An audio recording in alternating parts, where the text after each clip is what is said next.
Okay, so here we're going to hopefully finish up with the chapter 4 stuff on culture today. And, if we don't, we'll make a second video for it just because. And just to kind of briefly, we didn't talk about the housing culture piece of pop versus folk culture, but folk culture, again, very much dependent on the environment that you're in and the resources around you to be able to build said housing. And trends within that. One thing to definitely keep in mind is that within popular culture, housing doesn't really seem to matter anymore in terms of different styles that might have existed at any given point because communities are very much the same. Houses are typically fairly similar on the inside, maybe not necessarily on the outside. Even on the outside, they're fairly similar. Things like townhomes and things like that. And in a given neighborhood, they're very similar in terms of style and look. Um, but for the most part, again, that's kind of a response to popular culture. So that is kind of the brief thing that we can talk about in terms of the location and talk and idea behind housing culture is it's just it's not as important again in popular culture because it's just so copy paste remake the same building over and over again or within a different style, all right, or not a very different style, all right. So yeah, so talking about unequal access of popular culture and also within folk culture and trying to preserve it. They kind of fit within this mold. So how do you know what's considered cool or pop culture? A lot of that comes from the media that's out there. All right, so electronic media, so TV, radio, internet, smartphones, it increases the access to popular culture for those who like folk culture, but it also works the other way too, of increasing access to folk culture for people who are part of popular culture. So when we talk about, what members of folk culture like or what or want that as part of pop culture, the Olympics or fashion, food. There are other things in there too that people from folk culture might want that may be limited from pop culture, but also just kind of raises awareness for people that are part of pop culture. The world gets smaller as we get connected. We learn about other cultures in school as a result of this, so we're always getting more access to it. And one kind of big way is in terms of interpretation. Think about the music that you're introduced to in certain courses, like within your social studies classes, but also within if you take Spanish or German, kind of another example of those. We learn about other people's ways of life. And so, television, think about like National Geographic, Discovery, those are, again, examples of that, PBS, where you're learning about different cultures and different groups of people. And, I think streaming services can definitely help with that as well when they do documentaries and, series on, other groups and tribes or indigenous peoples. So the biggest obstacle to accessing popular culture, and I've mentioned it a number of times now within this unit and then also going back to Unit 1, is the lack of access to electronic media. So that could include be based on income, can't afford it, lack of electricity, that could be related to lack of income, but also having stable electricity sources, lack of cell phone service or internet access, okay, that kind of goes hand in hand, and then lack of other electronic media, so radio, TV, computers, not being able to know what's out there, you're not going to know what's considered cool or popular, all right? So, if I don't use Snapchat, I'm not going to know what the most popular trends are. If I'm not keeping up with the Kardashians, and I have no idea what people are talking about when they talk about the Kardashians. It goes hand in hand with those ideas, right? So this, I believe, is changing, but still globally, I would say TV is still the most popular in terms of forms of electronic media. The United States, we can easily say it's probably our phones, but this is, again, slowly changing over time. Because it rapidly diffuses popular culture, again, based on advertisements, trends, what we see people wearing, what we see people doing within that. Radio used to be ahead of that, and now, as we said, computers and smartphones are catching up, but can't due to lack of access. So again, what used to be lack of electricity, now it's like lack of Wi-Fi service or hard-line internet cables, right? So yeah, as we said, we're just kind of looking at that TV thing.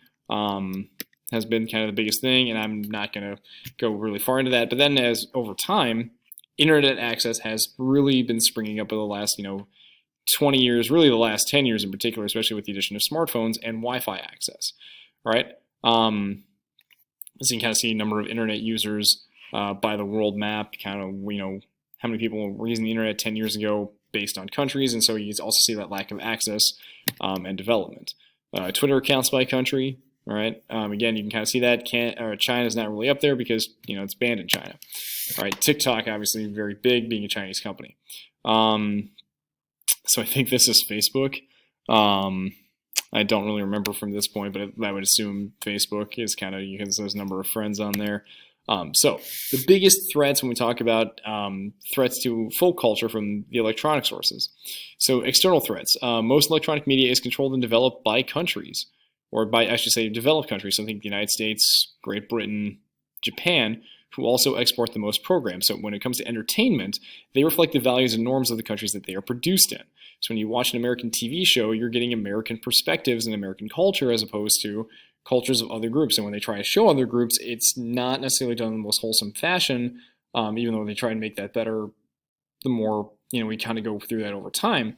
But you're still not necessarily getting the full true perspective. One example, oops, I hit the computer there, would be, again, The Simpsons. So the character of Apu, supposed to be a guy from India who lives in the town of Springfield and works at the local convenience store, but that is in and of itself a cultural stereotype. And on top of that, Apu, for the longest time, was voiced by a white guy, Hank Azaria. For 20, 25 plus years, he was portraying that character. And so reflecting more about American interpretation of an Indian character and Indian values, as opposed to that being written by an Indian person from an Indian perspective. So many countries may block out programming that reflect the values that are not theirs, as well as they believe to undermine folk culture values. So I kind of list something like MTV, based on the types of programming. But again, you can use any cable channel that people might find offensive, or some sort of offensive content in there, due to the use of alcohol, profanity, the way people dress, depictions of sex and violence. All of those things could be considered an external threat to folk culture and the way people practice their behavior. All right. The news also fits in that as well, because most news media in developing countries is controlled by the government, because of two reasons. A, not being able to afford independent news media, whether that is, controversial or unbiased. So I list a variety here, like CNN, Fox News, MSNBC, Pioneer Press. Those are all independent media outlets. There's no government-run one here that I list on this. But there's also fear of information being controlled by the outside, by other groups and other cultures that, again, would not reflect cultural values. So again, you're trying to play on that two-edged sword of, getting outsiders' perspectives, but also, are we keeping outsiders' perspective out of here and not giving our people a fair understanding and a fair shake of the outside world? So many developed countries rely on news services from developed countries. Many developed countries now, that's supposed to be developing countries, rely on news services like the Associated Press for world and major news coverage, because it's cheaper than having your own correspondents and reporters to kind of fill out this stuff. So I'm going to make a change there and get that to say developing countries. All right, I am capable of change, because it's just cheaper. And then news coverage itself, if you're getting worldwide news from a company or another country, it's going to be biased. So something like CNN is going to focus heavily on the American election that would just kind of recently happen here in 2020, but not necessarily globally on other issues related to the pandemic all the time. And I'm just throwing that out there as an example. I don't actually know that because I don't have cable. But yeah. So the U.S. is often criticized for getting flashy or attention-grabbing news like disasters or draw attention rather than substantive stories like a hurricane or Uber kittens, which is something that you can Google, versus the opening of a new school, like what is considered, real substantive news to go in depth with versus what's not that important. All right, internal threats to folk culture, again, when it comes to the electronic media. They try to limit social media, TV, and internet to keep out foreign or popular cultural ideas that might undermine folk culture or those in charge. So you think about China trying to limit, certain website searches or certain informational searches. Same thing with like North Korea, and then other, Al Qaeda would have fit in this as well. Same thing with the Taliban. All right, so you try to limit this to limit political content that's opposite of a political group or those in charge, or that tries to encourage more freedom that would undermine those in power. Again, the social content that they might find offensive. So again, sex, drugs, alcohol, gambling, security content related to uprisings in neighboring or similar countries. If there's unrest going on next door, you don't necessarily want your other people to know about it if it's the same stuff they might be griping about with you. And then internet tools such as email, internet hosting, and searching to limit what you find, can, see, send, and receive. Because if you can control what people watch on TV, control what they hear and read on the internet, the more you control to have things kept the same, because North Korea definitely, North Korea restricts this stuff, right? Same thing within China, is that there's at least a limited amount of stuff people can look up online, all right? Because they want to keep things under control in their own way, shape, and form, all right? So this is as of 2014, countries that block Twitter, Facebook, or YouTube, or at least to some extent, partial, ones within that. And again, you can think about these as some of the more controlling, dominant countries like China, North Korea, Vietnam, Turkey, Iran, Pakistan, Eritrea, that do that, where things have been censored or at least partially blocked by the government, not by YouTube itself. Again, this is going back to 2013, fits along those same countries, right? You all know Great Britain and Mexico did partially block a little bit too. So again, this is where people are under surveillance when they look at some things online, or where there's some censorship based on what you can see or what you can post. That's not necessarily the worst thing when there isn't no censorship, but limited censorship that comes in with that. So that's really important, because again, that access to electronic media, you're only going to find out what popular culture is if you have access to find out. All right, if you're Amish, you're probably going to be limited until you do Rumspringa. If you are an Orthodox Jewish person, living in a rural community, you're probably never going to know.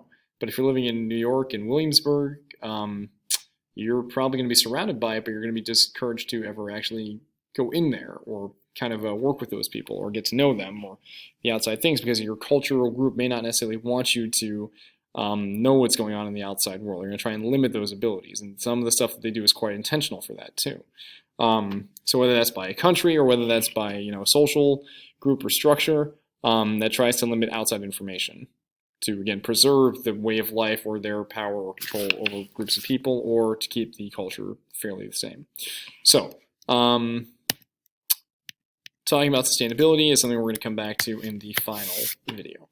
So wrap it up for here, and then we'll come back with the final section in the last video.